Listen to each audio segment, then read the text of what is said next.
Hello, everybody. Welcome back to another off-season preview, another Hustlin' Hoops off-season preview. Today, we're going to be talking about the Orlando Magic. We can start the draft on Orlando having picks 6 and 11 and staying at both. Picked Anthony Black, which, given, who was there, great pick, really great pick. Athletic, great transition player, really solid point of attack defender, great playmaker, relatively ball handler. Like I wouldn't necessarily have him as my primary ball handler right now. Yeah, I like the Anthony Black pick. I think his shooting isn't as bad as as the numbers say. And, a little worried for, down the line what that looks like for Markelle Fultz, especially since next year, I believe he's a free agent. But you got Cole Anthony, you got Jalen Suggs still on the roster. So Markelle is starting, no doubt. Anthony Black is probably your second point guard. I would imagine that's what you drafted him for. And it's kind of, to the wolves for Jalen Suggs and Cole Anthony. Because Cole Anthony and Jalen Suggs can kind of both fit into that 2 role, honestly. Cole Anthony fits a little bit better into the 2 role, in my opinion, than the 1. But, we'll just have to see. You signed Joe Ingles to what was it?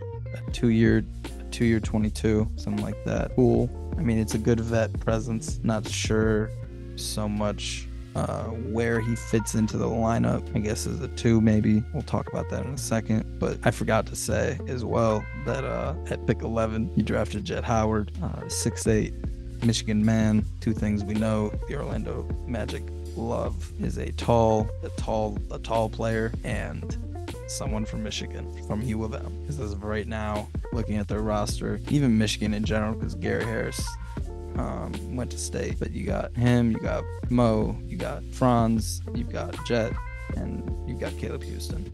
That's a lot. That's a lot of players, all from one state, one school, 2 schools, whatever, 1 school realistically. And Jett Howard's cool. He's like I said, 6'8", so he's got the NBA frame. He's a really solid shooter. Can really vary his shot in many ways. I personally, the reason I kind of sound on him is because me personally, I had Jordan Hawkins mocked for this spot for like a month. Jordan Hawkins, in my opinion, I don't want to talk about it too much because the idea of him on this team was so much fun for me. But either way, you're still getting a really solid shooter in Jett Howard, and I'm still very interested to see where he fits in and plugs into this, still very young Orlando Magic roster. Now, like I said, we already talked about the point guard situation. I still think Gary Harris is your starter at the 2, unless you're running Franz there and just going big and saying fuck it. But I think Gary Harris is and has been for 2 years or whatever now since he recovered from the injury. Just a really solid 3-and-D too. You can't often complain about a Gary Harris game. And then I guess Joe Ingles would back him up. I guess at the 3 you got Franz, obviously you're one of your centerpieces. I think I can't say enough about Franz, so I'm just gonna not, because I'll be here for 10 more minutes, 5 more minutes, whatever, just talking about Franz Wagner. But backing him up, I guess. I guess Jet. I don't know. I'm not really sure. Yeah, I guess Jett Howard is your backup 3. And then at the 4, you obviously got Paolo Banchero. I'm gonna say that for the rest of my life.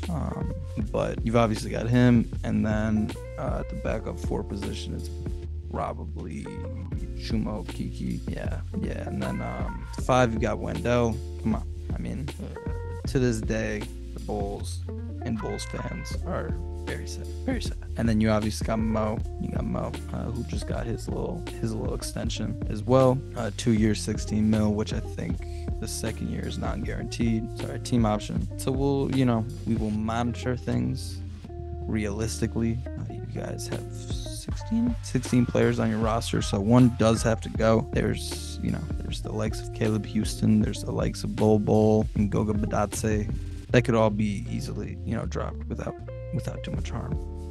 So yeah, I am a fan of this Orlando Magic roster. I am excited to see Anthony Black, Jett Howard, Franz Wagner, Paolo Banchero, and Wendell Carter. I think that's a crack lineup. because that's 6'7", 6'8", 6'10", 6'11", 6'10", something like that. That's a really, really dangerous defensive lineup. Obviously, Jett Howard is kind of the missing link there when I say defensive, because don't want to get into that. But I don't know. I'm really not sure. I think this Orlando team could be a playoff team next year, but could also realistically, just kind of be outshined by some of these other teams. The East continues to get better, and I don't know. Especially if that Dame trade happens, it's gonna be hard to start, checking off teams like the Magic, like the Pacers. I don't really have that many expectations for this Orlando team. Just really excited to watch another season of Franz, Paolo, and a new collection of rookies as well.